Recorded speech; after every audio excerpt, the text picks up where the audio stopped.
Excellent. All right.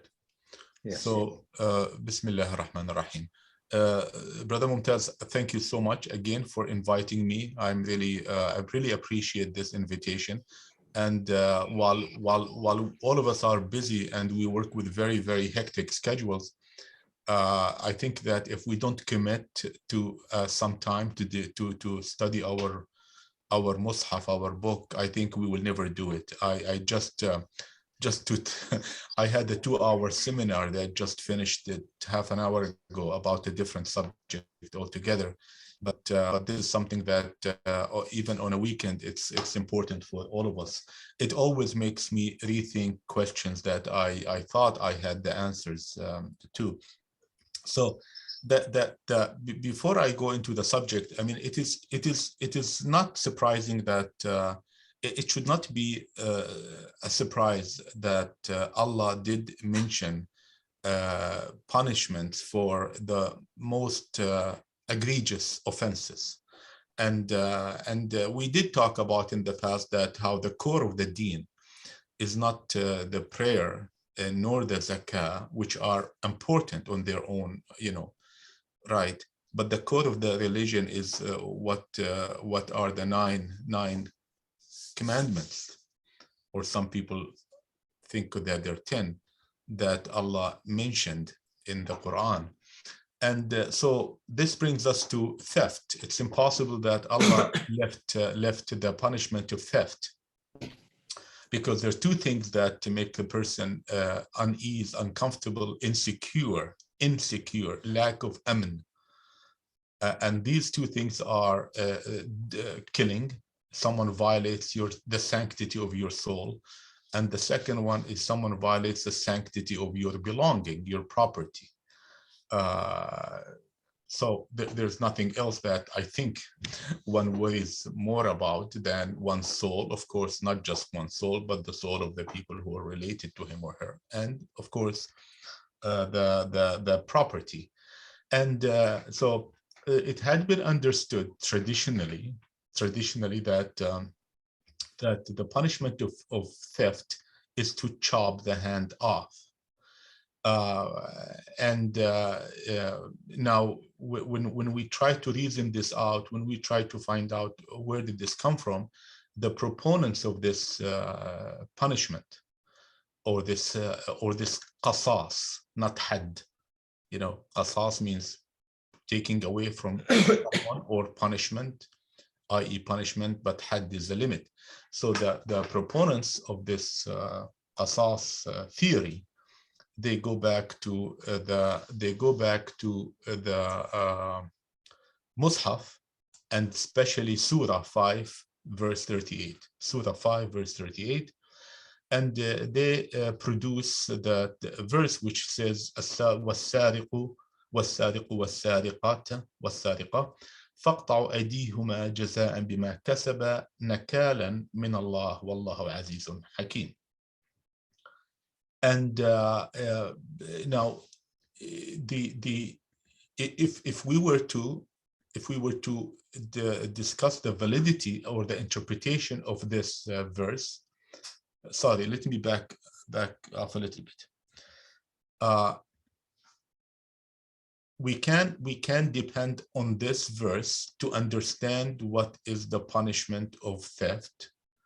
And however, some people, the majority of Muslims, don't depend on this verse to understand the punishment of theft. So once you start arguing and discussing and dissecting and parsing the words of this verse, they eventually, this is my own experience, they go back and resort to narratives attributed to the Prophet. And by the way, and these narratives are of dubious origin. And the closest narrative, this is not the subject, our subject today, to discuss the narratives, which is a very easy subject to discuss. But they refer to that the Prophet Muhammad Rasulullah saying that even if Fatima steals, I would chop her hand. Okay. and we have no clue if that is true. He said it, number one, and number two, we don't know if he was saying it literally, not literally meaning to chop her hand. No, literally meaning to live up to the precise meaning of the words. Okay, brothers say, yeah, sorry. So see, even please, if you don't mind, to focus carefully on this, the closest argument that the proponents of the parallel religion advocate that hands should be chopped outside of the Mus'haf is referring to Fatima's the hadith about Fatima, the alleged hadith about Fatima, that the Prophet said, look, the Prophet said, if Fatima steals, I would chop her hand. Okay. Now I'm translating, by the way, the hadith. The hadith doesn't say سأبتر يدها. Look, okay, the hadith said أقطع. Okay, so even this argument is quite weak in light of what we will discuss today. Okay, even if you were to believe this hadith, even if you were to believe that the Prophet meant فقطع يدها, we will see that the conclusion is not what the proponents of chopping hands advocate. Okay, so now the other ahadith is that, oh, there was another person whose hand was killed. It says it's a historical narrative. And there's a third hadith, was a woman whose hand was chopped. Okay, so these two, of course, they're much weaker than the first, but we'll stick to the first as a validation from the proponents of the parallel religion. Okay, so now let's discuss this very carefully. The key words that I want to discuss, فَقْطَعُوا أَيْدِيهِمَا, فَقْطَعُوا أَيْدِيهِمَا.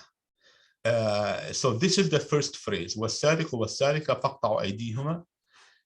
And I would consider the second phrase, جَزَاءً بِمَا كَسَبَ نَكَالًا مِنَ اللَّهِ وَاللَّهُ عَزِيزٌ حَكِيمٌ. Or we can divide it into three phrases. The last phrase is وَاللَّهُ عَزِيزٌ حَكِيمٌ. Okay, now what are the words that we have to pay attention to? First of all, أيديهما, أيديهما, فاقطعوا أيديهما.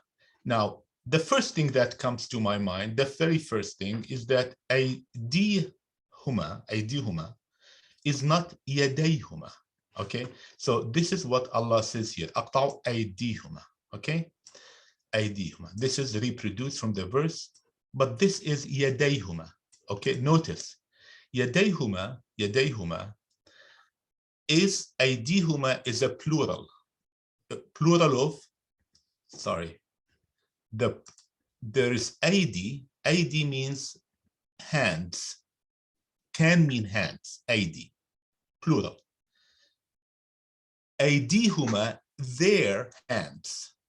The pronoun is going back to the plural.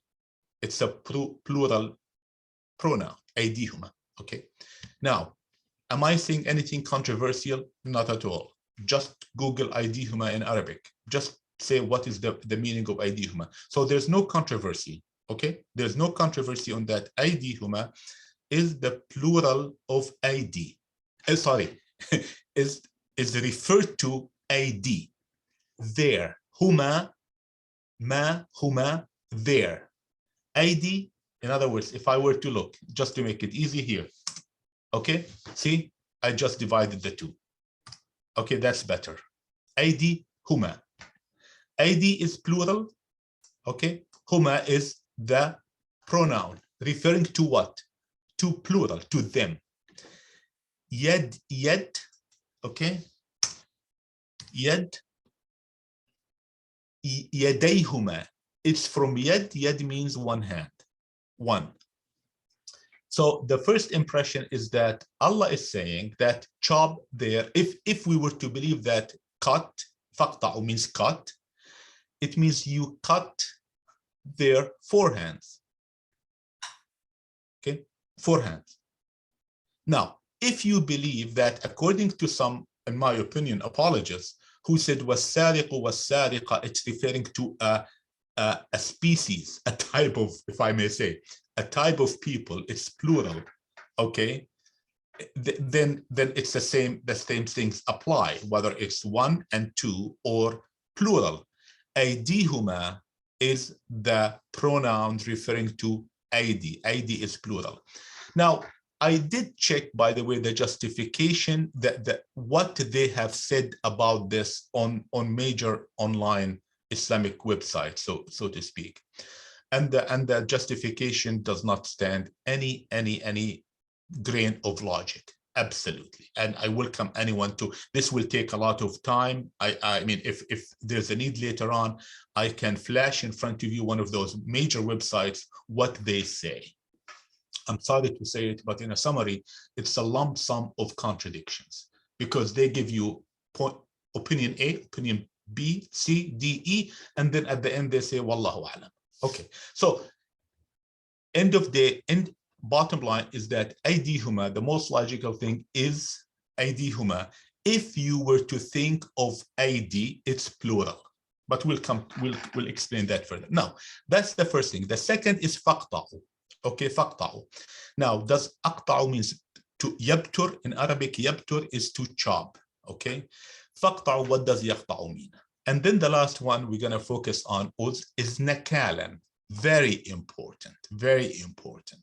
Okay, by the way, this is one of the methods that I use when I try to understand Quran or the phrases, is that I look for the supporting phrase, a phrase usually that follows, that gives further consolidation of what the meaning implies. Now, so my method is, okay, before I go further here, I just copy and paste about 15 or 10 or so forth, or something like that, translations of the Quran. All of them knows, cut off their hands, cut their hands, cut off their hands, cut off their hands, cut off the right hand, cut off their hands, cut off the hands of thieves, amputate their hands. This person, Ruwad Center, a new one, they translate as amputate their hands. Muhammad Hijab shall have his or her hands cut off.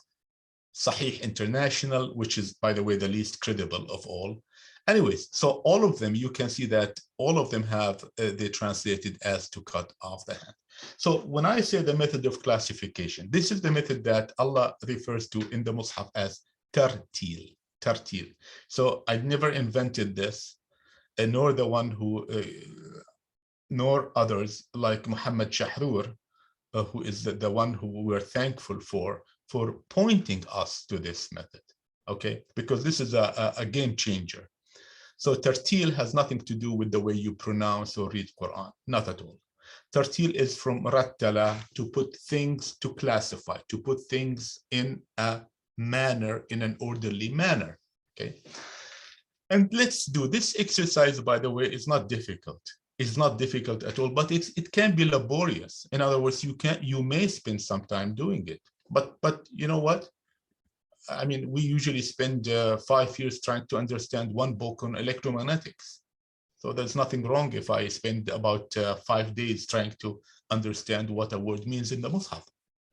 So I went to this very, very impressive database. I think it's one of the best. I can show it to you later on. Just put database Quran root, and it pops up. It's from a group in California, a very unassuming, modest group that have developed this years back, and I think it's one of the best. So I put qata and come up with 3 pages, 1 page, 2 page, and almost and a half, okay? So all the derivatives of qata. And then that's the method number 1. Number 2, we try to look for patterns. I try to look for patterns because I cannot go to Lisan al-Arab to understand Allah's language. I cannot. You know, Allah did not wait for a man to come so that he can express himself. Okay, Allah is beyond that. Allah is before that. So all these arguments that the Arabs have said this, the Arabs have said that, it's questionable. Not just it's questionable in the sense, in a logical, linguistic sense, but even historically questionable.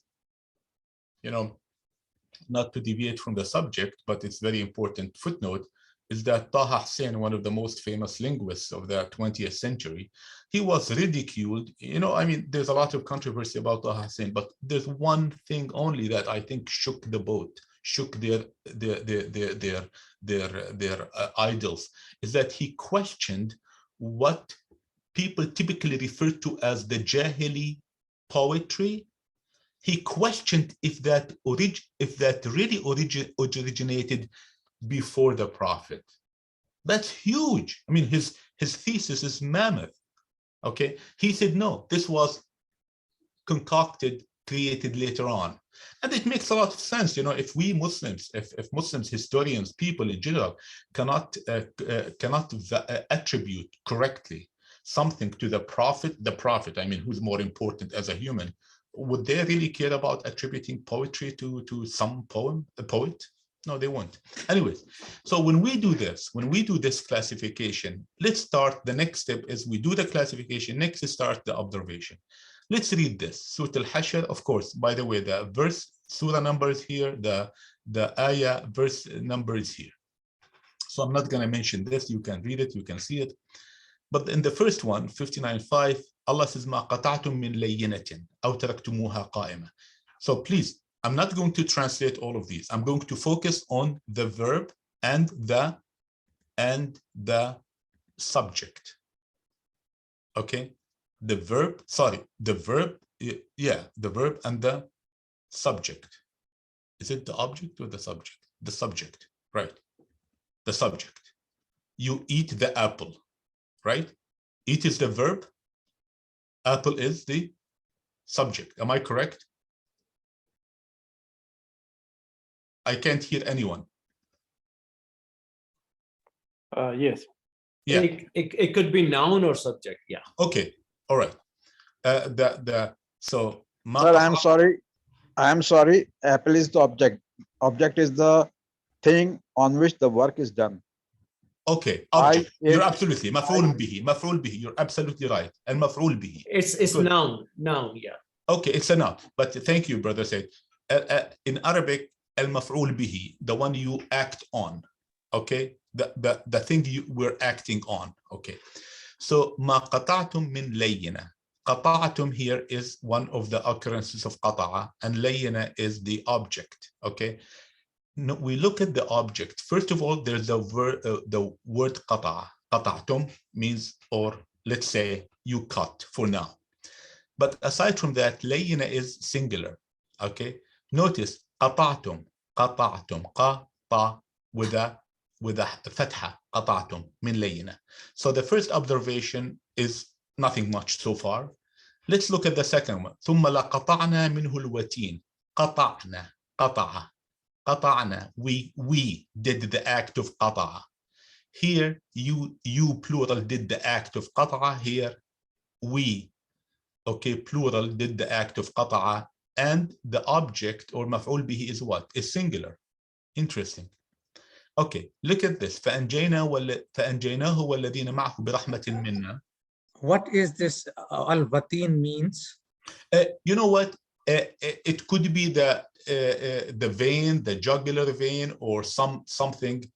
I'm not going to translate these right now because I'm just going to focus. Is it plural or is it singular? That's all. Okay, because otherwise we will never finish. Really, it will take a lot of time to. Okay, but that's not going to take us away from the concept that I'm trying to build to.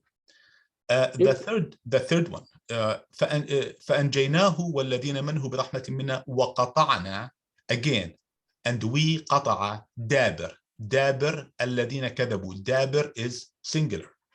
Next, please bear with me because this is very important. We're talking about a misunderstanding that has caused innocent people their hands to be chopped off, and I don't know, for some of you this might be theoretical. For me, I've seen it with my own eyes. Well, for that concept, like when they mentioned about cutting the hand off in the Mus'haf, I always kind of took that as a figurative expression. I'm gonna go to that, brother Ibrahim. Just hold on. because I don't believe in the figurative or the majazi or the analogous or the figurative. I don't believe in that. I believe that it is literal, but we really don't want to pay attention to the literal meaning. Okay, so but I'm gonna come to that, Brother Ibrahim. Okay, so number 4, إنكم لتأتون الرجال. Oh, by the way, I just want to finish my point is that I've seen a hand hanging in the square in the middle, the heart of Riyadh in Saudi Arabia. So I've seen these things. You know, they chop the hand and let it hang for people to see. Anyways, إنكم لتأتون الرجال وتقطعون السبيل. Again, you make the قطع السبيل singular. Okay. Number 5 or the next ليقطع, so that he makes قطع, the act of قطع, طرفا singular. Next فليمدد بسبب إلى السماء ثم ليقطع. Then he to do the act of قطع. And I really, it's difficult for me to find the object in this phrase. It could be sabab. Okay, it could be sabab, but I don't know. I don't want to guess, but it could be sabab. If it's sabab, then it's singular. يريد الله أن يحق الحق بكلماته ويقطع دابر. Again, and to make the act of قطع, and the object is دابر, singular. All right, next, almost there. ولا ينفقون نفقة صغيرة ولا كبيرة ولا يقطعون, and they don't do the act of قطع, plural, they don't do the act of قطع. واديا is a valley or something similar, but it's singular. Next, الذين ينقضون عهد الله بعد ميثاقه ويقطعون ما أمر الله به أن يوصل, and they make the act of قطع ما أمر الله به أن يوصل, singular. All right. Next, والذين ينقضون عهد الله بعد ميثاقه ويقطعون ما أمر الله به أن يوصل. Very similar to the earlier one. Almost, you know, look, almost, not almost, it is identical, right? Al-Baqarah 27 and the Ra' 25. Why is Allah repeating it? We can talk about that later on, okay? Allah is aware that he wrote it earlier, okay? All right, now this is the big ayah. This is the big verse. We'll skip it because we're going to come to it. This is what we want to understand. Next, فَقَطَعَ دَابِرْ. Again, قَطَعَ دَابِرْ. Okay, next. وَسَقُوا مَاءً حَمِيمًا فَقَطَّعَ أَمْعَاءَهُم. Whoops, now there is a different word. We have to pause. Do you see? كَمَّنْ هُوَ خَالِدٌ فِي النَّارِ وَسُقُوا مَاءً حَمِيمًا فَقَطَّعَ أَمْعَاءَهُم. Look, there's قطع, not قطع.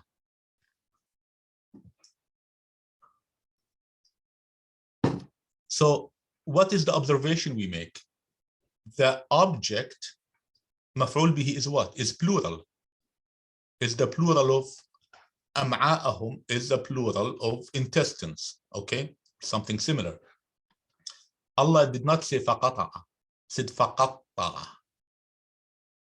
All right, let's see if there's a pattern. And okay, قال أرجع إلى ربك فاسأله ما بال النسوة اللاتي قطعن أيديهن. قطعن أيديهن. Look, قطعن. They did the act of قطع, not قطع. أيديهن, possibly hands. And I believe here it means hands. Okay. Next. وآتت كل واحدة منهن سكينا وقالت أخرج عليهن فلما رأينه. Of course, this is the story of Yusuf. أكبرنه وقطعن أيديهن. Same. Okay. Next. وقطعناهم 12 أسباطا. I did not put here the square. 12 أسباطا. Okay, this is plural. Okay. 12, 12. And Allah says وقطعناهم. Next, وقطعناهم في الأرض أمما منهم. I should have put a box أمما. Okay, not quite. I want to be cautious because I don't know where the object is here. Okay, but we can discuss this if the time allows. فلأقطعن أيديكم. Look at this carefully, brothers and sisters, if there's any. فَلِأُقَطِّعَنَّ أَيْدِيَكُمْ. Interesting. Why didn't say فَلِأَقْطَعَنَّ أَيْدِيَكُمْ? Oh, this is something to flag, isn't it? All right. لأقطعن أيديكم وأرجلكم من خلاف. I believe this is, I will explain later, I'll give you my reason that this means hands. This does not mean your قدرة, your ability. We'll come to that. But let's continue with this observation. فلسوف تعلمون لأقطعن أيديكم وأرجلكم من خلاف. Similar. لأقطعن أيديكم لأقطعن أيديكم. Okay, the next. فهل عسيتم إن توليتم أن تفسدوا في الأرض وتقطعوا أرحامكم. Plural. The object is plural, plural, plural. Okay, next. ولو أن قرآنا سيرت به الجبال أو قطعت به الأرض. Oh, interesting. Is this breaking the pattern? This is the first time I see قطعت with an object that may sound singular. So I put my marker here to flag it. Okay, I'll come to it. Okay. Next, so this is the one that breaks from our pattern, is that قطع or its derivative or derivatives of the word قطع comes, the object appears to be singular, appears. Okay. هذان خصمان اختصموا في I'm almost there. هذان خصمان اختصموا في ربهم فالذين كفروا قطعت لهم ثياب. قطعت لهم ثياب. Actually, I'm not accurate in putting a box here because ثياب is the outcome, is the conclusion. قطعت. So this is مبني للمجهول, as they say in Arabic. The object is not explicit. Next, in يقتلوا أو in يقتلوا. Isn't that amazing? Look at this. يقتلوا, not يقتلوا. أو يصلبوا. Not أو يصلبوا. أو تقطع أيديهم. Again, object is plural. تقطع is with a stress. تقطع, but very interesting. Look at this. يقتلوا أو يصلبوا. Didn't say يقتلوا أو يصلبوا. I mean, I just want to pause here. Do you think that this precision, this pattern is the creation of a man? It's amazing. You know, for those who argue that is this book written by Muhammad, for me, I don't look at these so-called mu'jizat. This precision is impossible for a man to have come up with at a time when يقطع, they didn't understand what يقطع means. Interesting. يقطع, you know. So anyways, okay. وما نرى الذين لقد تقطع بينكم. Again, this one here, I did not box the object because it's really hard to tell where the object is because it's مبني للمجهول. Okay. The next one, تبرأ الذين اتبعوا من الذين اتبعوا من الذين اتبعوا ورأوا العذاب وتقطعت بهم الأسباب. Look, تقطعت, okay, أسباب, plural. And the last two, I think the last three, فتقطعوا أمرهم. أمرهم, فتقطعوا أمرهم. And I'm going to be very frank with you today because I wrote some of this material in my book and I want to refine it further. So any feedback will be great. If it turns out to be my theory is wrong, that's even great. Okay. So فتقطعوا أمرهم. Why did I flag this? The last two. وتقطعوا أمرهم. Because it appears that this is singular. It appears. أمرهم. Okay. Whatever Amr is. But it appears that it is singular. So that's why I flagged this in a different color. These things, we will come to it soon. And the last thing, لا يزال بنيانهم الذي بنوا ريبة في قلوبهم إلا أن تقطع قلوبهم. Okay, so what do we conclude? And the rest are different words. They don't apply. Except the last one, لا مقطوعة but tangentially. So what do we conclude from this analysis, this pattern, is that qata'a is a verb that is associated with a singular object. Qatta'a is a verb that is associated with a plural object. Very simple. And what is the classic traditional understanding of qatta'a? I talked to some and they told me it's emphasis. Well, if you chop a hand, why do you want to emphasize? What is to emphasize? You know? And for those who like to study carefully the Quran, Allah doesn't use two things. I saw this pattern. Allah doesn't exaggerate and Allah doesn't use emphasis. Allah is precise. You know, if you want to connect hydrogen with water to create hydrogen with oxygen to create water, you don't to emphasize anything. It's the right conditions will give you water, period. And we notice that the people who least emphasize and exaggerate who are the true ulama, right? The scientists. You talk to, just as an iconic figure, I know some of people don't think he's very impressive, but Einstein, he wrote E equals mc squared. There's nothing to emphasize. E equals mc squared, okay? And that's the foundation of the nuclear bomb, okay? All right, so now that's very important conclusion. Now, let's see, before we go back to the verse and look at amrahum. Remember, I flagged these things. I just want to see is amrahum, singular or plural, because otherwise it will break down my conclusion, my hypothesis. And the next one is ard. Do you see? These are the things that the red and the green markers really make me pause and look at things carefully. So let's look at 6:159. Again, I'm not going to Lisan al-Arab. Don't go there. You're not going to get anything, trust me. Okay? So because Lisan al-Arab was written, I don't know, 900 years after the Prophet died. Okay, and it uses circular logic. So if we look at 6:159, Surah 6, verse 159, Allah says, إِنَّ الَّذِينَ فَرَّقُوا دِينَهُمْ وَكَانُوا شِيَعًا. Okay, Shi'an, sects, groups. لَسْتَ مِنْهُمْ مِنْ شَيْءٍ إِنَّمَا أَمْرُهُمْ. Look, أَمْرُهُمْ. أَمْرُهُمْ refers to the groups. أَمْرُهُمْ refers to groups. Okay, so you cannot have singular, something singular referring to multiple entities. It has to be plural. Okay, another one, 33, 36. وما كان لمؤمن ولا مؤمنة إذا قضى الله ورسوله له أمرا أن يكون لهم them الخيرة من أمرهم.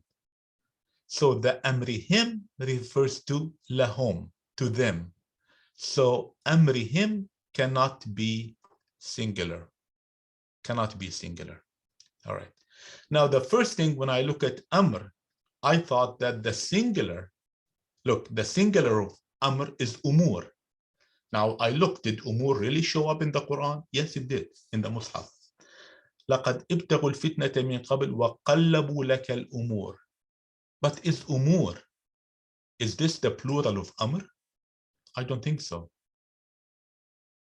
I don't think so.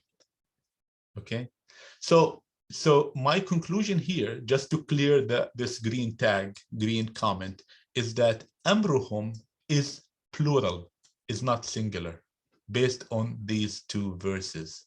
You see, I'm trying to learn Allah's expressions from his book. That's my philosophy. Okay, so what's the last tag before we go to our conclusion? Is this one here, is the red one. ولو أن قرآنا سيرت به الجبال أو قطعت به الأرض. قطعت, I said that it has to have an object that is always plural, but أرض, if we translate it into earth, seems singular, doesn't it? So it breaks down, this breaks down the theory. Let's see if this is correct. Let's look at Ard elsewhere in the Mus'haf, where it appeared. Okay, so here in 65:12, Allah says, when I say Allah says, I mean declared or promulgated, not says. الله الذي خلق سبع سماوات ومن الأرض مثلهن. I underline this. ومن الأرض مثلهن. He created 7 heavens for now, or 7 things, samawat, 7 things. ومن الأرض مثلهن, and from something like them. And from something, let's leave al-ard as something like them. And it's so interesting, Abdul Halim, one of the major Quran translators, look what he did. And I'm really intrigued how he came up with this, which I tend to agree with. It is God who created 7 heavens and a similar number of earths. Isn't that interesting? Now, I contend that Ard, the plural of Ard, according to the Mus'haf, is Ard. Now, if you go back, Google it, put in Arabic, what is the plural of Ard? You find 50 contradictions. So in other words, the Arab linguists didn't come up with a unified, agreed upon plural of Ard. Similar, ma, water. There's no waters, okay? Well, we may define what waters is, we may, but we can also use water to indicate plurality, the concept of plurality. So here, this very, very important verse makes me conclude that the plural of Ard is Ard. And otherwise, you know, I'm trying to come up with an analogy. I would say خلقت 7 تفاحات ومن البرتقال مثلهن. Loosely translated, I created 7 apples and from oranges like them.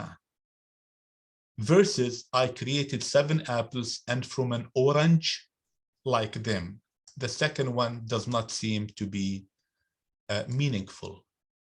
I'm going to give you 7 gifts and I'm going to give your sister similar, like them, sorry, not similar, like them. The them is plural. So to me, this clears that contentious Arab. Now, Arab linguists differ. They said, what is the plural of Aradin? Ardin, Aradi, none. The Quran says, Allah الذي خلق 7 سماوات ومن الأرض مثلهن. All right. So now we come back to before we go back to our verse. Let's take 26:49. Okay, I flagged it here with a different flag. This is less benign flag. Okay. Just to make us put these 2 things together and make a comparison. This is the one that in question is for today's meeting, the one we want to discuss. And the one above it shows that Allah used, okay, aydikum, look, aydihuma, aydikum, okay, plural of aydi. Why did he say, or why was it written لأقطعن? لأقطعن. Why not لأقطعن? Look, why not لأقطعن أيديكم, but here فاقطعوا أيديهما. Okay, so very interesting, very important, because just putting these 2 together makes us really think deeply about it. So now we come to, before we go to Nakalan, is that we go back to the major verse that we're interested in. Okay, this one here. If aydihuma, oh, sorry, if the verb that is being used is qata, of course, the derivative here, faqta'u, to do the act of qata. Look, to do the act of qata, what do we conclude based on everything we said thus far, based on this pattern analysis? Is that what has to precede it has to be what? Singular, right? What precedes it has to be singular. So aydihuma, now we come to aydihuma. Now, this we're gonna pause and to show you that why it is singular. Okay, this one here, this here is singular, not this. Okay, now aydi, and this is a tangential but important subject here, is that when humans, when Allah accelerated the process of consciousness in us, nafkhat al-ruh, the acceleration, nafkh, when he did that, of course we don't know how that happened, but Allah says وَنَفَخْتُ فِيهِ مِنْ رُوحِي. So nafkh is the acceleration of our evolution, our conscious evolution, our brain evolution. Okay, how we became conscious, whatever the reprogramming that took place in that process. We humans became conscious of concepts. Concepts preceded, and by the way, and Brother Ibrahim, this would come to your point. Consciousness precedes what we can realize with our conscious precedes material things.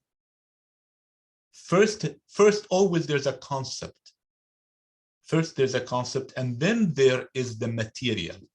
So how language evolved, and this is my own theory that I base it on the Mus'haf, is that things developed as a concept. So the word implies a concept, not an object. From that concept, I projected that concept on as an object. I projected it on an object.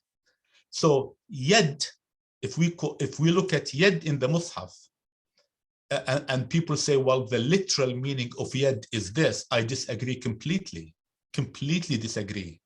This is the objectified meaning of yad, the objectified, okay, the personified, the materialized manifestation of that concept. But it means, according to the Mus'haf, if we look back, it means what? Ability. بين أيديهم يد الله فوق أيديهم. Look across the Mus'haf, left and right. Yad does not necessarily means this hand. When humans realized, as the consciousness developed, and they say, oh, there's something in front of me, I have to name it. Yeah, Well, yeah, that's what I was sort of alluding to, is that when I said, like it mentioned, like I had the idea that it was talking about, like speaking in a figurative way. I was thinking that, well, what I meant by that really was the ability to, cutting off the ability to steal or whatever, not so much literally cutting off. And that's what I wanted to emphasize, because when we say figuratively or majazi in Arabic, I really don't think that's correct. I think this is a meaning of a word. The meaning of the word, we call it figuratively, we call it this, but there's a meaning of a word, okay? Both are literal, This is the key, because people try to separate us or to divide us. Oh, those are who are literalists. No. Well, maybe I chose the wrong word, No, I think I understand. I mean, like conceptually, maybe, or maybe the conceptual side of the word, maybe that's a good way to put it, rather than the objectified. Okay. But my point, when man or humans realize that, oh, they have something, and they can do something with this something. They can do things, they can plow, they can do this. Then the closest thing that I would call these is something that is related to ability.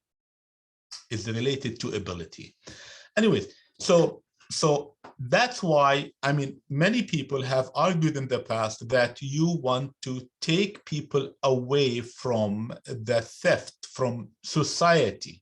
That's why فَقْطَعُوا أَيْدِيهِمْ. And it makes a lot of sense, of course. This semi-traditional understanding is that فَقْطَعُوا أَيْدِيهِمْ, you want to take the ability of someone to do anything in society, i.e., you put him aside, you send him away, most likely at the time of the Prophet and afterwards and before. You know, the concept of a prison, at least in Arabia, I don't think there was, they would exile the people, get out of here, go away. So that semi-traditional understanding makes a lot of sense, and it always made a lot of sense. Not just because it made sense, but because it's more just, right? If you look at the literature, you know, stealing, they put the threshold at stealing an egg. Some Rijal ad-Din, some men of religion or clergy, put the limit of chopping hand as stealing an egg. I mean, you steal an egg and you get your hand chopped, while stealing $1 billion, you get your hand chopped. Of course, from the logical point of view, it's silly, it's preposterous, you know. And even if you have your two hands chopped, you can steal using the internet. You can hack into an account. You know, that's really, we're beyond that. But what I'm presenting today, what I'm presenting to you, is that here's a linguistic proof that Allah is not saying it either metaphorically or in any equivocal language, that there is no chopping hands in the Quran. There's none. And now the last thing I want to say is that the word nakalan, very important, okay? Now look at this. Allah says, وَالسَّارِقُ وَالسَّارِقَ فَاقْطَعُوا أَيْدِيَهُمَا جَزَاءً بِمَا كَسَبَا. Okay, as a jaza and as a consequence. Jaza is a consequence, not necessarily a punishment, by the way. As a consequence, and of course it's not a pleasant consequence here, because of what they have gained or ill-gained, because of their ill-gotten property. Nakalan min Allah. Now, when you ask an average Arab, okay, what does nakalan means? And I used to think this way. Nakalan means, typically in the Arab culture, you say, I will nakkil bika. I will torture you, frustrate you, make you suffer. But you know what? Not necessarily. That came as a surprise to me. Not necessarily at all. Look, I checked into some of I'm not going to translate all of this for you, but I checked into some of the dictionaries. I mean, there are plenty of Arab dictionaries, and several of them allude to one of the meanings of nakal is to restrain. Okay, here min nakal from nakal, and it is al-qaid. Qaid is shackles, to restrain. Okay. Look more, it's the restraint you put on the animal, okay?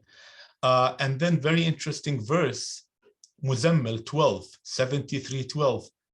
Inna ladayna ankalan wa jahima. And look at this, it's not a hidden secret. Look what the translators have translated this here. Shackles, fetters, heavy chains, fetters. Very interesting. Okay, so going back to nakalan, okay, it means that Allah is saying that we distance them, we restrain them.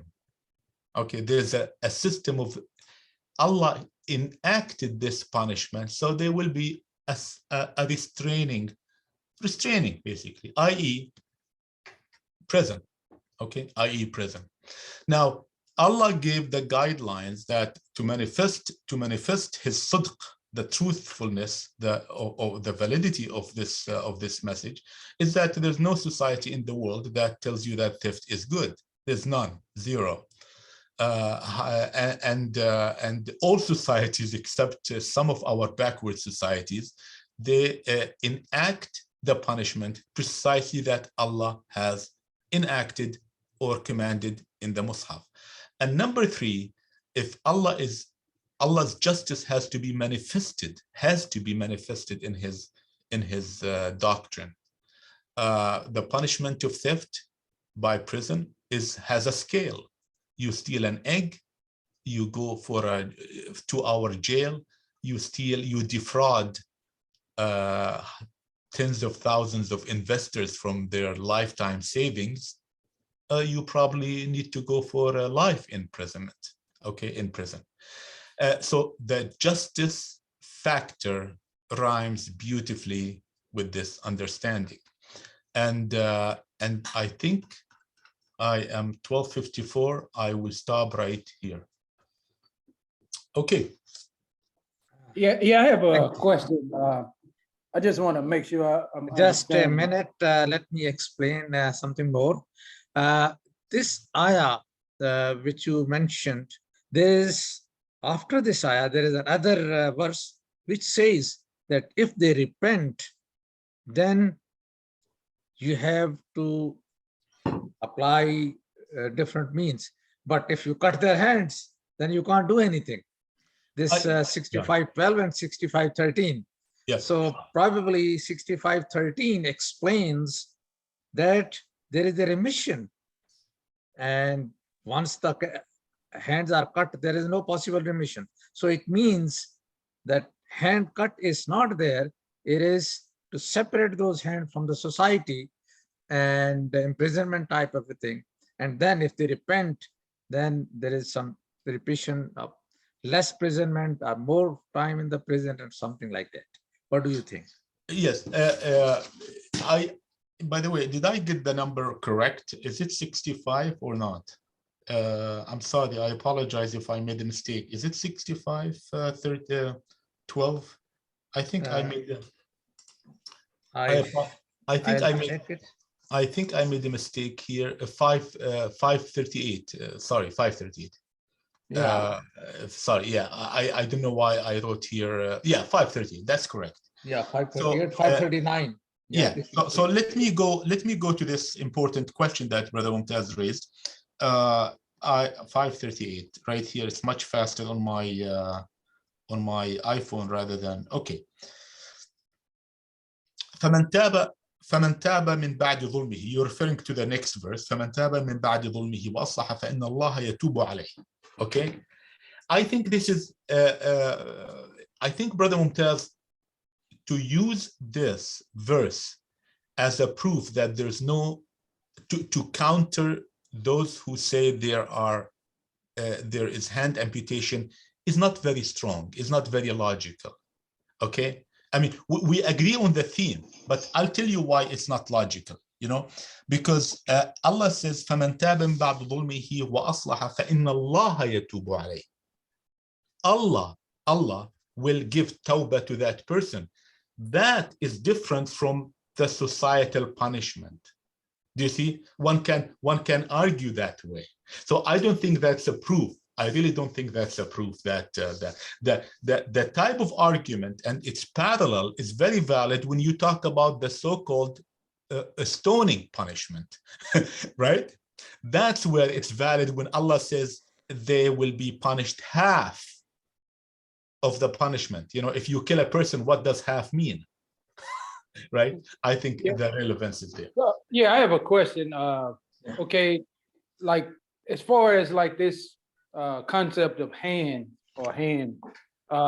could that also mean ability? Because like for an example, you know, like when it talks in the Quran about, I guess, prisoners, you know, female prisoners of war, you know, it uses the word yamin or something like that, you know, where like those whom your right hand possess, you know, a person kind of, you know, you can pretty much logically see that it's not talking about someone actually had someone in their hands. You know what I'm saying? I know. Yeah, brother. So I'm thinking that, you know, like it's like the adihim, you know, or the hand or whatever, you know, that is like saying one's ability, you know, like for an example, you know, even just common expressions, you know, like you use your, you know, you work with your hands for your food, you know. Brother, sorry, you know, Mhm. I don't want to interject you, but I did explain that. I did say that. I Oh, mean, okay. I did say that. I said, I said literally, it does not necessarily mean this. It Mhm. could mean, I said it, it could be an Oh, ability. okay. And if we look, Yeah. I just put here on the iPhone yet and all the roots that came out. Oh, والله لا تلقوا بأيديكم إلى التهلكة. Obviously, you know, what does it mean except your acts and your ability.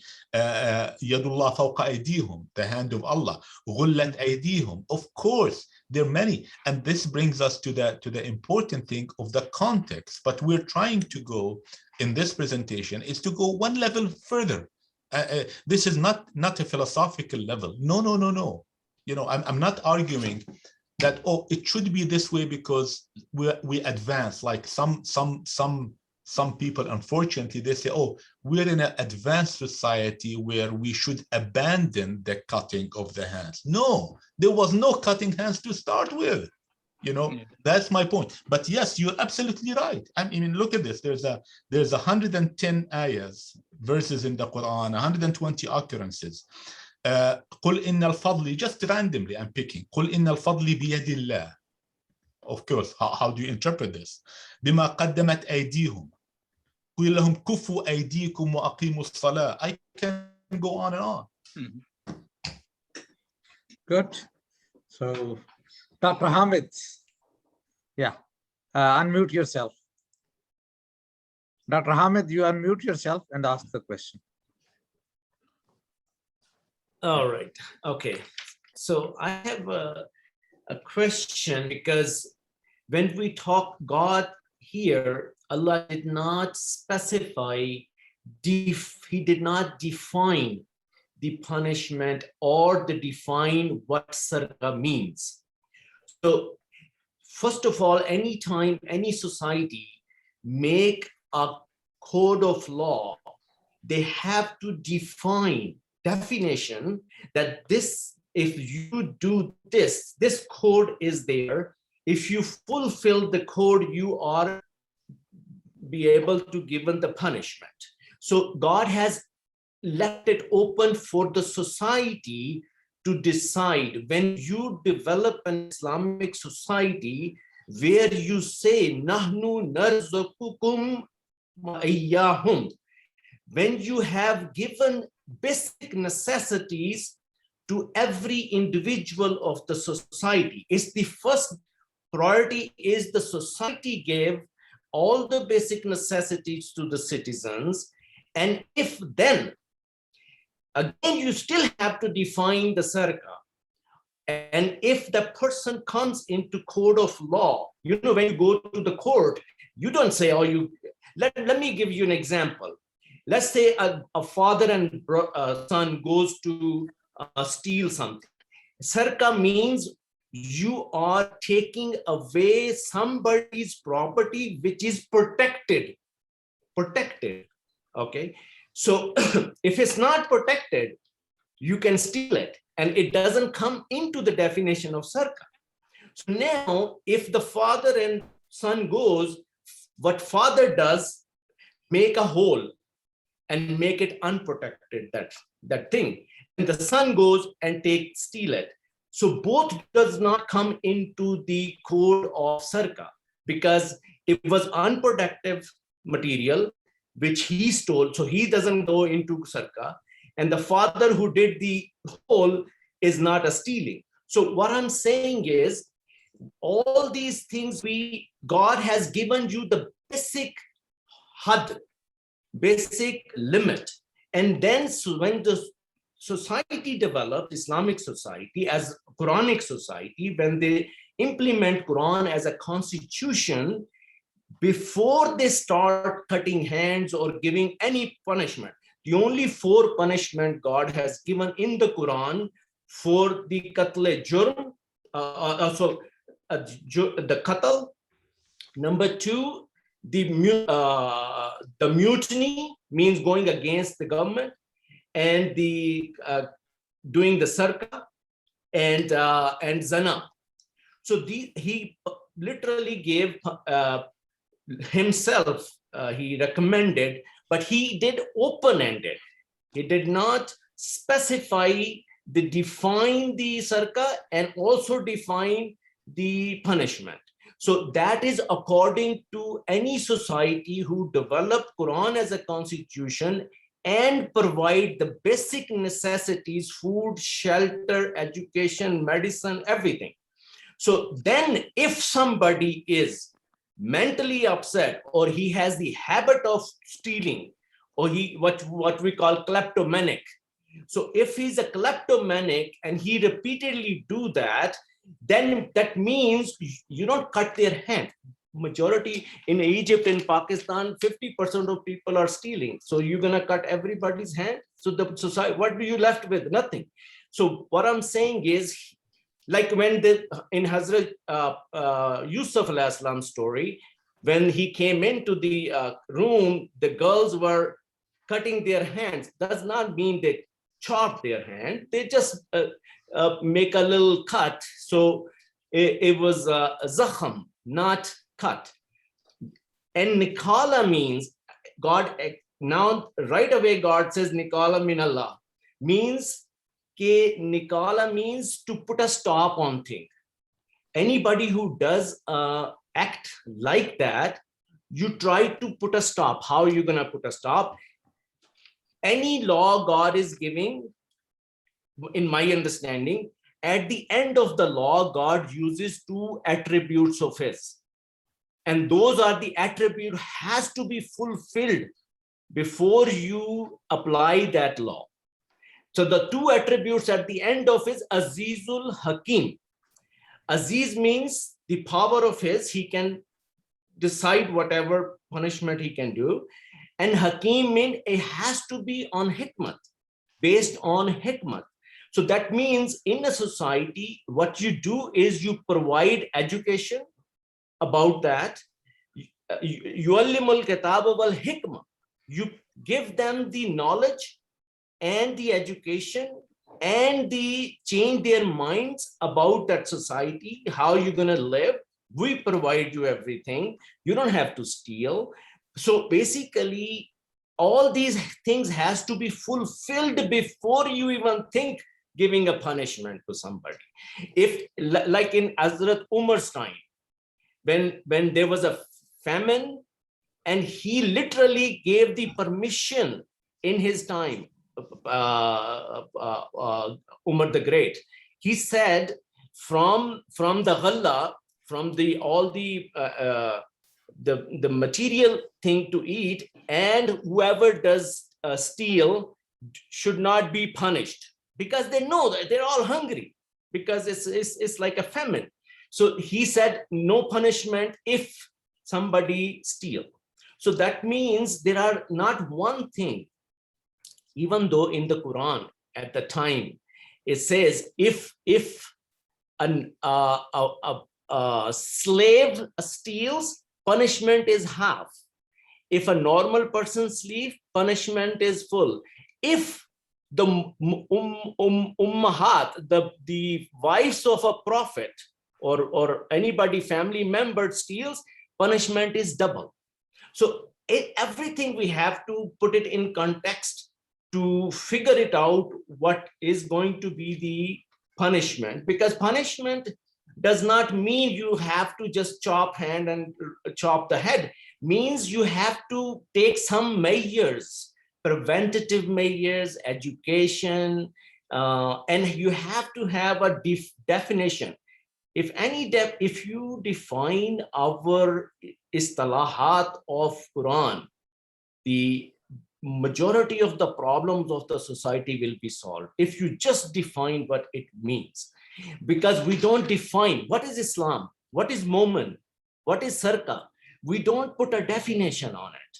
Yeah, So that's important. this is the problem of our society. We have to define, when you say what is a kafir, define kafir. Nobody can define kafir. Every sect will define different. But Quran says, "Lam yahkum bima anzalallahu bima anzalallahu faulaika humul kafir." These are the people kafir who does not make a government according to the Quran. So this is how we have to define first what sarka means as a code of law. And that is the responsibility of the government. God is just giving you a limit. This is what you have to do. You have to put a stop on that act. That's all. Decide Yeah. whatever the way you want to decide. That's my understanding. I'm just letting you know if any problem and if anybody has a question. No, I think it is similar to the what Dr. Omar has Yeah, explained. yeah. I that think he's saying the it is same similar. thing. Yeah, Yeah. yeah. Dr. Omar, what do you think? I just want to That- emphasize, I think I see Sayed Maqdi's hand up just briefly, is Yeah. that the purpose of what I presented today is that to show linguistically, right from the heart of the Mus'haf itself, is Yeah. that this theory of hand amputation can be refuted. That's all. Yeah. Brother Sayed? Yeah. Yeah, it's the same thing. Makti, Sayyid Makti, please unmute your mic. Assalamu alaikum. Wa alaikum assalam. Sir, I have few confusions. In Surah Mulk, it is said that Which number of the surah? What's the number of the surah? I don't remember Surah Okay. Mulk, No problem. Surah Mulk, and I don't remember the ayah. No problem. The translation is that we have created inequality like that so that we can test the human beings, who does the right things and who does not. Okay. That is When verse the 2, I resource, believe. No, that's not. Verse 2, ليبلوكم ليبلوكم. أيكم أحسن عملا. Which repeat that? 67, 2. 67, 2, I believe. Okay. He wants equality. خلق الإنسان ليبلوكم أيكم أحسن عملا. Okay. So you want to focus on this verse, right? Yeah. When this gives me the impression that human beings are not created or given equal resources. So poor and rich people are there. So poor resort to stealing and he is punished. And that poverty is not because of the man himself. It is the society which has created circumstances where poverty prevails. So if you can you make the resources equally available to everyone? Sure. Is it in a possible? society? Yes. No, but Is it possible? Sorry, brother, what is your question? Is this your question? The question is that when we cannot make resources equally available to everyone, so that crime will prevail. Okay. Can I say a few comments? Yeah, sure. So thank you for your question, of course. Allah says in I'm looking at my iPhone, الذي خلق الموت والحياة ليبلوكم أيكم أحسن عملا وهو العزيز الغفور. I cannot, brother, sorry, I cannot make, by the way, can I close my presentation? And Yeah. Sure. Yes. Why not? yeah, at least I can go back to sharing. Anyways, I don't want to take. So my point is that let's read the verse that in question. الذي خلق الموت والحياة ليبلوكم أيكم أحسن عملا وهو العزيز الغفور. I cannot make the conclusion. I just don't find the connection between the conclusions that you made. What I am saying, Yes, what please. I am saying is that the society is composed of people who are not equal in all resources. Fair enough. Some So are far, poor, so good. some are poor, some are rich. Mhm. Poor, they resort to so many things to feed themselves or their families. Some work hard, some go to steal something, some cheat, some do frauds, things like that. Sure. So in order to stop them, one proposal is that we provide the resources equally to everyone so that he does not need to go to shop or somebody's house to steal something.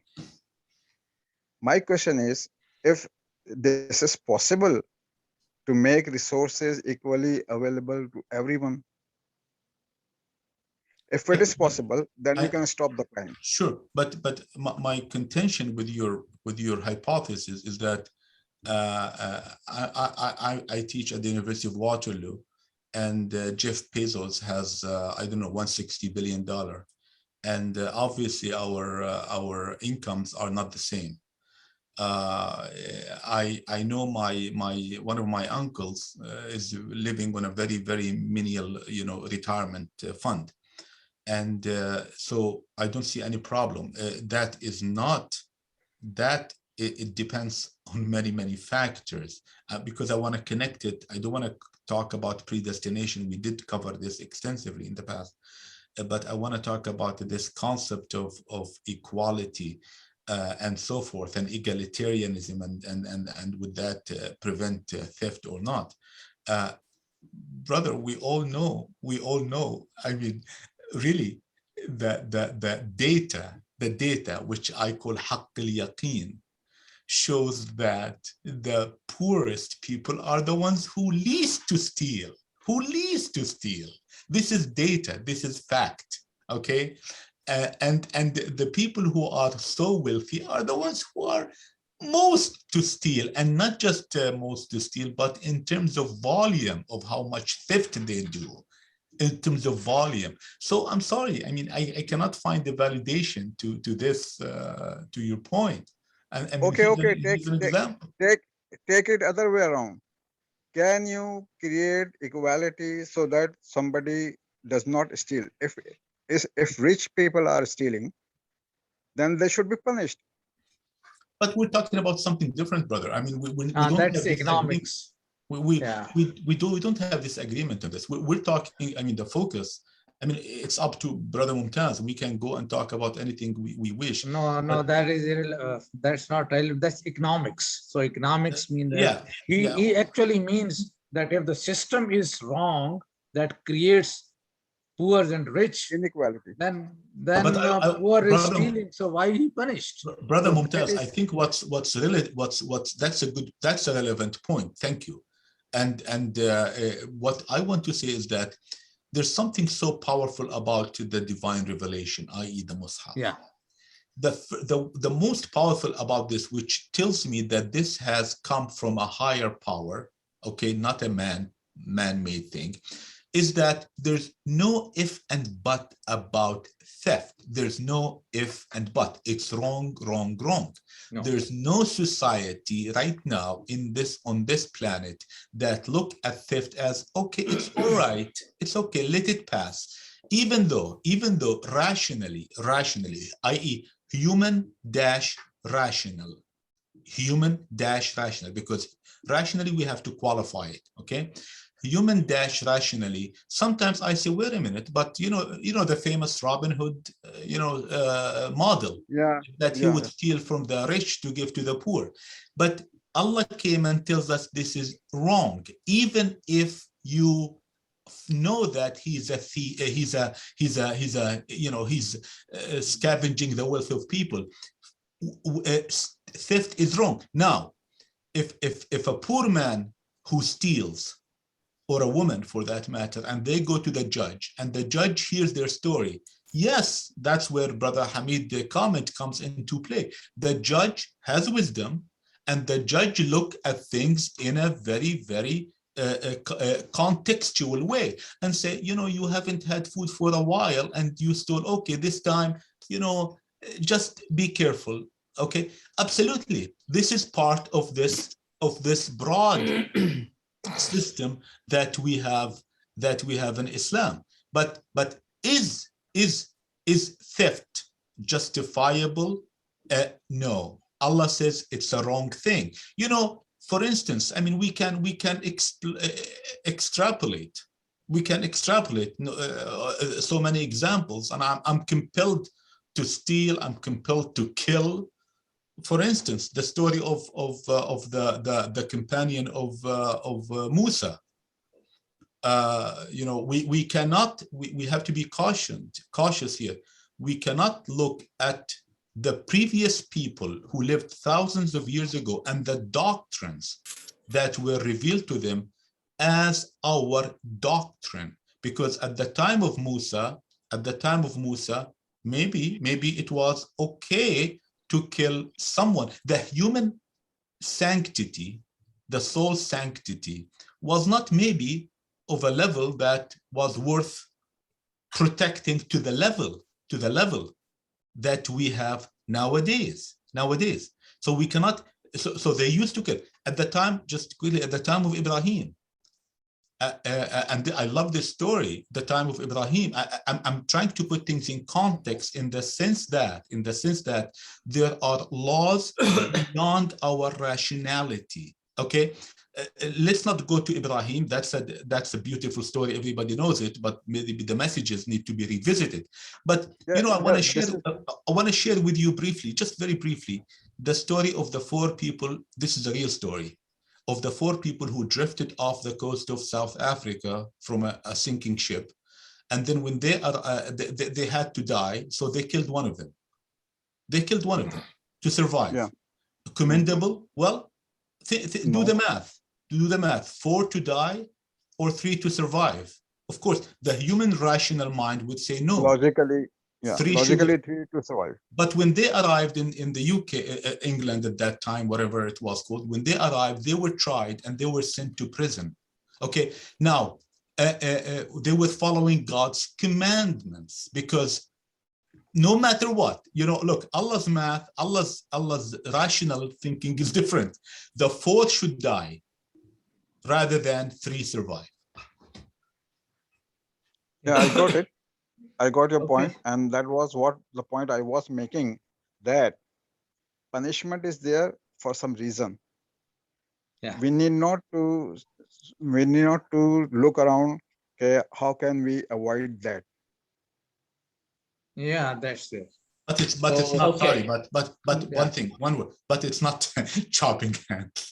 It's not. Yes, of course. Hamid, My argument is we are trying to implement one law of a Quran on a society.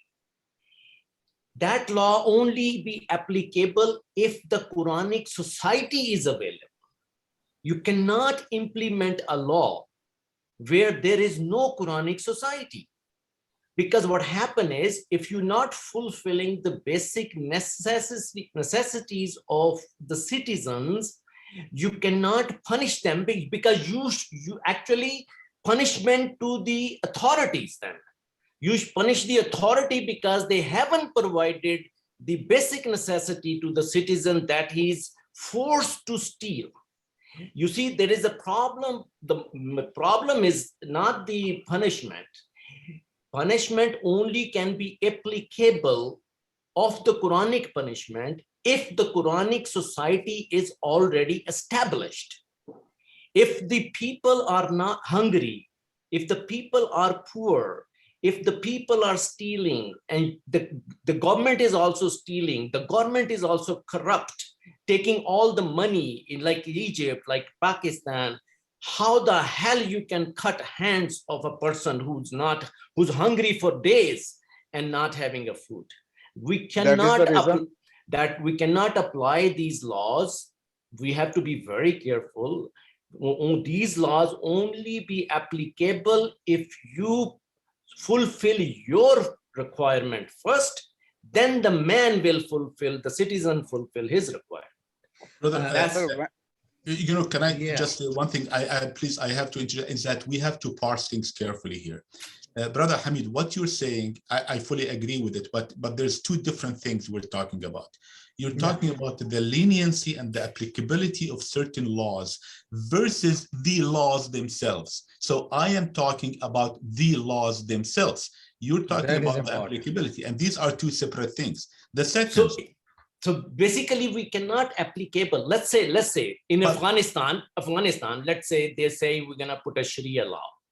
First of all Afghanis are under the poverty level. If they put, let's say, according to their understanding, if they put this law on that society, the whole world is gonna chop the Taliban, because this is not how fair for the people of Taliban who cannot have food, and you're cutting their hands. That's what my dilemma is. no, but brother, we keep going Yeah. back, but keep going back to the point that I'm trying to stress, and I gave this talk about, is that there's, to start with, I'm going into a different level. I'm saying, I fully agree with what you're saying, but I'm talking about a different level, is that there's no such thing as chopping hands. That's my point. And the second Agreed, point, 100% agreed with you. and then the second Agreed. point, the second point, it has to be made here. I'm sorry, brother Ibrahim, just bear with me. The second point I want to make is that, and this might sound controversial to any, for me, anything outside the Quran and the Mus'haf is a fair game. That's my motto. Okay. Whatever Umar did in talking about the different aspect of the leniency, good or bad, I can analyze it as, I don't take it as a religion, you see, and this is, we have to be cautious. What Umar did, whatever has reached us about what Umar did is subject to analysis. That's all. Brother Ibrahim, sorry. No, that is a history. It could be wrong. I don't know. I'm not 100% sure. I don't believe in those histories, because these are rawayat, and I can't take it seriously. But I'm giving you an example. If a situation arises in any country where you have a famine, you can make leniency about a law, so this way not everybody gets punished for no reason. So the same reason I'm saying, yes, I agree with you 100%. That it doesn't mean to chop the hands. Even in the story of Yusuf, they cut their hands, but they put a little bit damage to them, or to put a stop on it, and start looking at him. So what I'm saying is, to putting a stop on certain act, yes, that is, and the Nikala, the God right away said it, Nikala. Yeah. Minallah. So So that is that the law. means it explains itself. God is actually explaining himself, like, this is how you should do it. And because it should be based on hikmah and aziziyat. Yeah. So Dr. Omar, if you can explain in English the law, that will help everybody. I have a question. Let Brother Ibrahim, and then I'll talk about that, if you don't mind. Yeah, I just want to recap, what you have presented today, is that, to make sure I'm understanding. So what you're saying is that, okay, beginning as far as the expression of hand, first of all, that means in this particular situation, ability, not hands.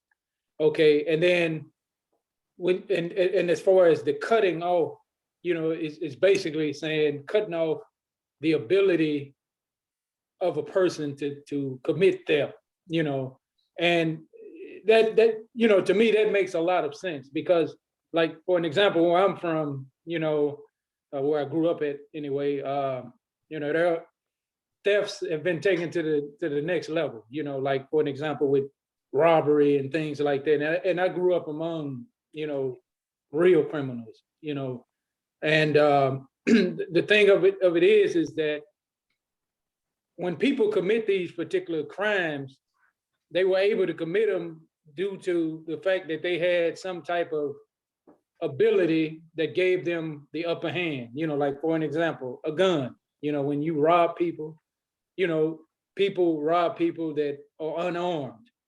Armed people rob people that are unarmed. And the best way to minimize that would be to take away their ability to obtain guns or knives or whatever, you know. So that, or to remove them from the society, you know, to where they can't, you know, like harm people like that. So I get, you know, like the point that you presented today. I mean, to me, that makes a lot of, you know, a lot more sense rather than understanding, I guess, you know, the simple way of literally cutting the physical hand, you know. So Yeah. yeah, that, you know, it was like really helpful, you know, in the So, way that you yeah. Thank explained you. Sorry, thank you, brother. Brother Mumtaz, you asked me for something. Yeah, I asked you to explain the law in a simple English so that implementation of law, that is different, that explained by Dr. Hamid, and the law actually Well, you know, Allah is is, yes, Allah is, you know, Allah is giving us commands that are applicable to every time. I don't believe that twisting things to make them applicable with the times. That I just despise that notion. The laws are applicable, but we really need to understand what Allah is saying. That's all. That's having said that, when we want to understand, Allah is saying that sariq wa sariqa, take them away. There's a punishment, but it is, he left it up to the society to administer that punishment, but he did indicate that they need to be taken away from society, distanced or something like that. Okay, that's all. It's a very, you know, very simple, and it makes a lot of it makes a lot of sense. So if I say Sariq, the thief, and the lady thief, separate them, Separate them them, away, him all their ability. Take their ability from the obviously from repeating this act. Now, taking their ability, you know, it could be sending them to a mountain resort. I don't know. It could means separate place. Restraint. There's an element restraint, to put a stop. Yeah, there's an element of restraint. It doesn't mean torture. Doesn't. Prison means prison. This is common.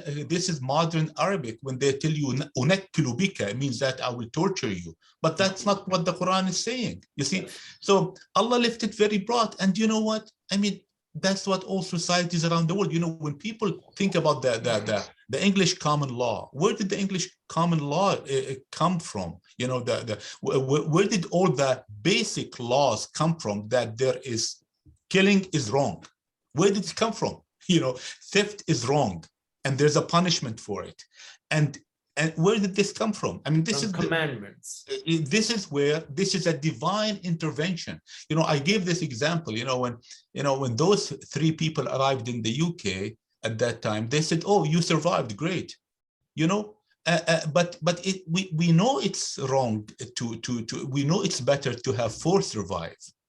Now, another example, I mean, that's why Allah put these broad things that are inherently in tune with the human nature.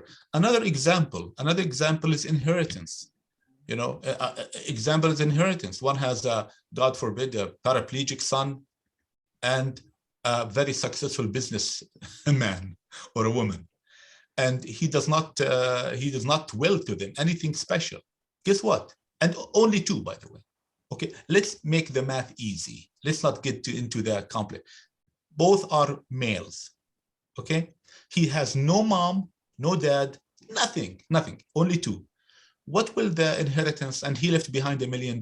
This will get $500,000. This will get $500,000. Okay. Now, I was listening to someone recently, and he said, no. Honestly, I'm not exaggerating. He said, no, what Allah is saying that we should intervene, okay? And the judge should intervene because there's a word of haqq somewhere, and make sure that the haqq is established. I was baffled, completely baffled when I heard this. You know, I mean, this is meta Quran. This is metaphysics. This is, you know, so my point and my struggle, not my struggle, my emphasis is to not to tune Islam to be compatible with the times. You know, then Islam wasn't compatible with the times. That's it. Then it wasn't, right? Then I want to tune it. No, we don't want to understand it. We don't want to understand it. You know, when people tell you qatta'a means to exaggerate, what? I prove that is to be wrong. You know, no, qatta'a doesn't. You know, and in the case of Yusuf, yes, you know, it's not that we were told that the woman, you know, they had a knife. And they cut their hands. I'm gonna make a joke, you know. I tell that to my kids, and all of a sudden, Angelina Jolie, when she was, you know, young and all of that, she enters my room and I panic and I cut my hand. No, you know what I will say? Wow, what a beautiful person. Yes. You know, so most likely it's a custom that it's an old African custom where they marked. It's a marking, you know, Right. because she gave to each one a knife. Okay, Right. it was a semi-trial. Anyways, my point. So it's like a qatta sabil. You Yeah, put a that's stop just on a small road. cuts. Put a road, Cuts. a Of stop course, on a road. Yeah, exactly. if you go back to the word, of course, it's mentioned Yeah. قاطع الطريق. Yeah, قاطع exactly. الطريق doesn't mean he takes a knife and he cuts it. So this brings different dimensions, and it really points out to the precision of this book. And frankly, when you look at when you classify these verses, you say, what a man came up with all of, and this we're touching on just one tiny aspect. A man came up with this, you know, for those who say, you know, why do you believe? I believe based on certain things. I believe it's not that because my parents told me this is a book from God. We have to do this homework. One question, Brother Umar. You mentioned about the inheritance. I just want to ask you, do you There is an really think interruption in that. about the law of inheritance in Quran? How do you define it? Because what you just mentioned, you divide the wealth according to what Quran says, to give half of the male and one of the female and one half of the male. No. No. One for the male and half of female. No. But that is not. No. Quran says you give the will first. No, I didn't. Sorry, brother. I never said that. No. I said I simplified the example because it was tangential, but making a point. I said if a man had two boys, right? Exactly. No, as far as the للذكر مثل حظ الأنثيين, you know what? I challenge people. I said, why don't you finish the verse? Yeah, exactly. They don't want to finish the verse. When you finish the verse, وإن كانت واحدة, look, وإن كانت واحدة فلها النصف. You see, I had a very fascinating argument with some people in Kashmir, with a lawyer. I was in Kashmir. And I said, brother, can you finish the verse? He did. Mm-hmm. I said, it says that if the man left behind a single girl, he told me if a single girl, she gets half. I said, what's the rest? Where would the rest go? You know what he said? The government. Okay, so if we follow till the end, وإن كانت واحدة, and there was one girl, one female, and there was one male, guess what? It gets split between them. Right, but my concern was because in our societies, we do not believe in will. Quran says all these divisions is after your will. If I make a will that everything goes to my retarded son, then the rest will be divided this way. Or if I left something which I did not put a will on it, that will be divided according to this. But will, I can give it to the one. Let's say I have three people, my children. One is a doctor, one is an engineer, they're making $1 million. And one is in high school, still needs more money and more, right? So I'm dying. So I make a will that 75% goes to this and my wife, the 25 goes to the other. That should be the will.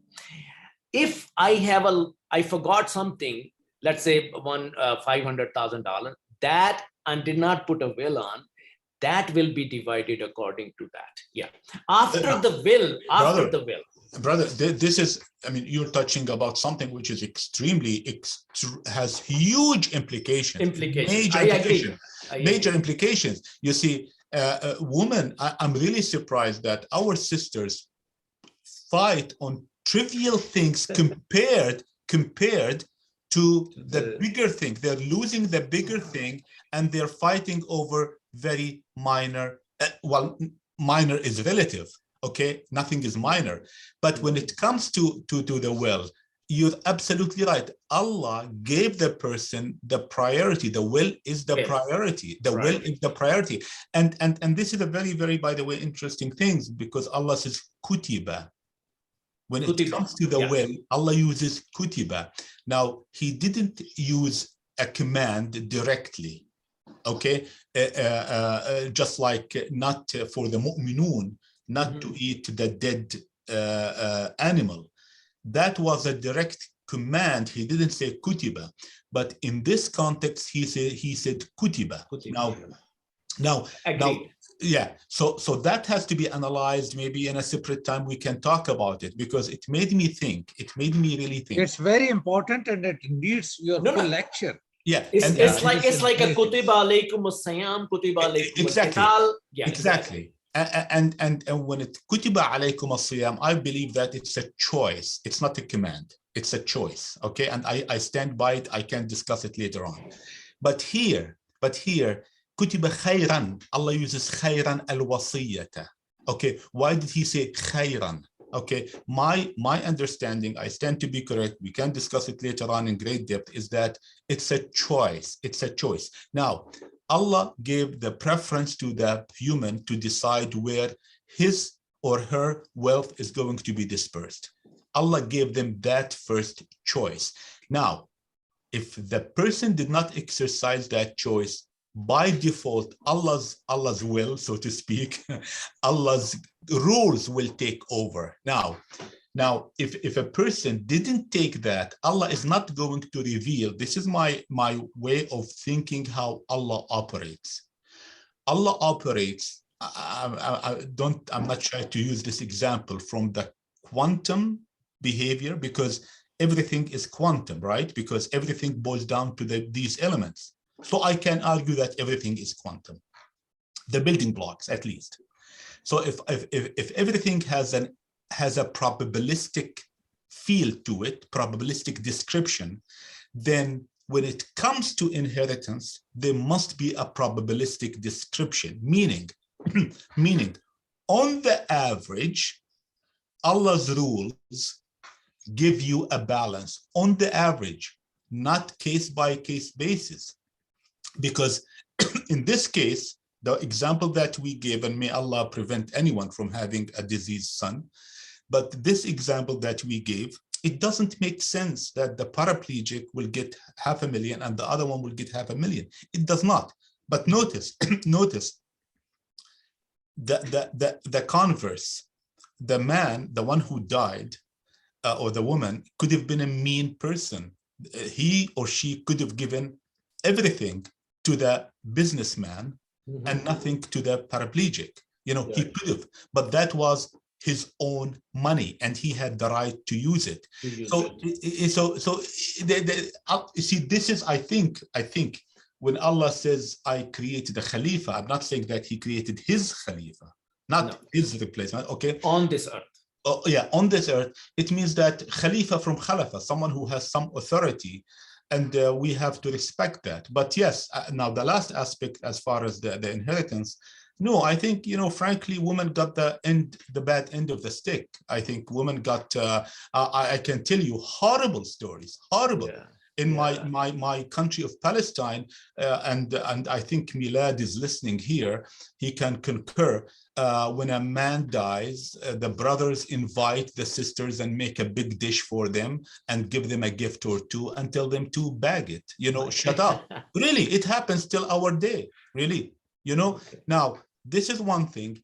On the other hand, because the system, because we completely left this system, everything is upside down. Mhm. In my family, in my relatives, a man, while he was alive, he wanted to leave things for his wife. Of course, it makes a lot of sense, right? I mean, everybody wants to leave. Yeah. You know, they teamed up against him because if he gave his wealth to his wife, the classic inheritors will get nothing. It's sad. Anyways. It's right. Yeah, it's the problem is we are trying to implement the laws on a society where the society is mostly secular. It's not Quranic society. So you cannot put a Quranic laws in a non-Quranic society. It But doesn't brother, make any. But brother, I think it does make sense. I really think so. You know, with the famous Muhammad Abdo, when he went, I know this is a cliche and people have repeated it ad nauseum, and I tend to take it with a grain of salt, as they say. When Muhammad Abdo, the famous, Yeah. he went Egyptian. when he lived at the turn of the century, at the end of the 1800s, early 1900s. Right. He went to Europe and he said, I saw Islam without Muslims. I saw Muslims, sorry, without Islam. And in our countries, he was referring to Egypt, I see Islam without Muslims. Yeah, Muslim. You know, I mean, I'm here in Canada. I mean, Canada is much closer to the Quranic concepts than Afghanistan, than Saudi Arabia, than Jordan, than Palestine. You know, really, I see that. No. What I'm saying is, at least they have system. United States has a system, a place. In third world countries, there is no system. That's you know, if there is no system, then people are suffering with that's poverty. a different story. That's a different story. So you can implement these laws in Afghanistan where everybody's under poverty level. You know, you can't do that. You can't do that. Well, I would say we can't implement laws if we don't understand them correctly. Exactly. That's true too. That's true. We can't implement them in the right way. You know, it'll be a disaster. Sir, disaster. Sir, I have one question. Sir, I have one last question. Sir, I have one last question. Yeah. My question is that when these rules were revealed, was there a Quranic society there? It was established. Yes. Yes. No. Prophet Muhammad said that's I think that's a very good point. When I really, you know, this Allah is putting conditions. Allah is putting conditions until that have to be ripe and met before we start administering certain things. I don't see validation in it in the Mus'haf itself. For instance, the classic example that they use is that the transitioning, the so-called transitioning to the punishment of drinking alcohol. First of all, there's no punishment, none. No punishment. Okay, that's number one.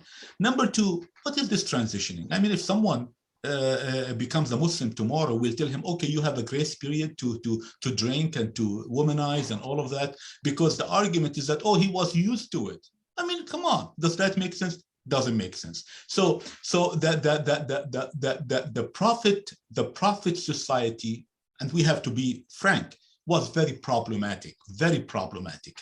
You know, Prophet Noah, who gave him trouble? The people around him, qawmahu, right? Where did I get this from? From the Quran. The people of Musa, Bani Israel, qawmahu, who gave him trouble? The people around him, right? Hud, Shu'aib, right? Isa, who gave Jesus trouble? The people around him, right? Do you think that Muhammad Rasulullah was an exception? Of course he wasn't. In fact, if you look carefully at the Quran, even the people of Badr were reprimanded in the Mus'haf, who we were taught that they're angels, that they're going straight to. No. So this concept that there was an ideal society, I don't see validation for it, number one. Number two, a lot of the verses that were revealed were talking about the mischief of the people around the prophet. So where's this idealism?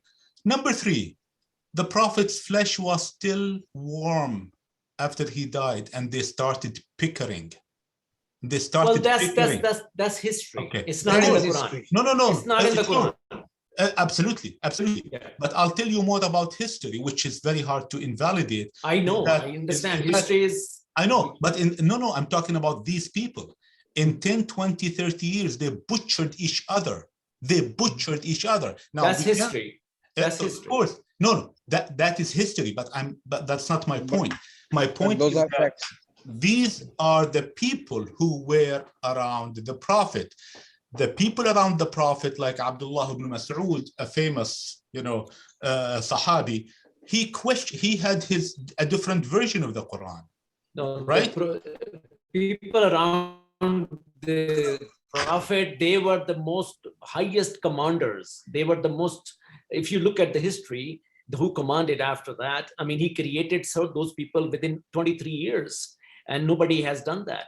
What I'm saying is what's in the history, we don't take it seriously. What Quran tells us, we take it seriously. Exactly, and that's what I started. Yeah, That the crust Yeah, of my that argument. is- Because that should who be all. wrote the history? I don't No, know. no. Who And wrote the that's- hadith? I don't know. Exactly. Exactly. And that's what I said, that the Quran does not speak favorably of the people around the Prophet. That's all. That's true. That's true. That's great. So, All right. yeah.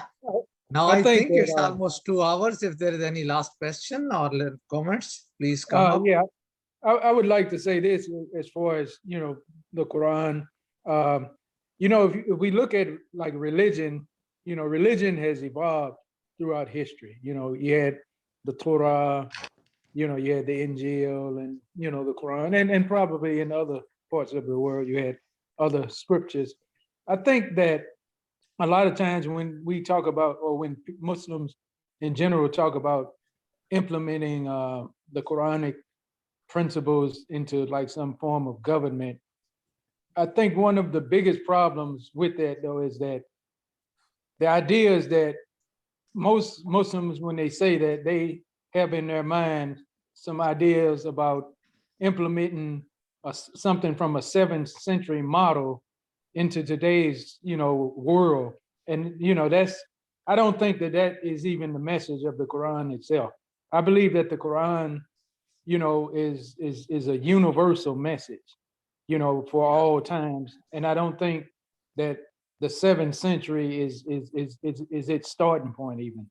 I think that over time, humanity has evolved, and we're still evolving, towards becoming better. I'm not saying we don't have problems today, but like Dr. Omar said about the comment of one of the Yeah, people who the came. point is he valid. came Yeah. to- He came Dr. to Omar like, the will Western world and he saw explain it. Islam, but he didn't see Muslim. He came to the Muslim world. He saw Muslims and he didn't see Islam. Right. I think that is a proof of the idea that the Quran is a universal message, and that universal message has to be understood according to it by itself, not taking, like the historical, documentations or whatever, or Right. even the historical situations and thinking that, it is built on that or predicated on that. I think that we have to strive to understand the Quran as it is. And Yes. we need to implement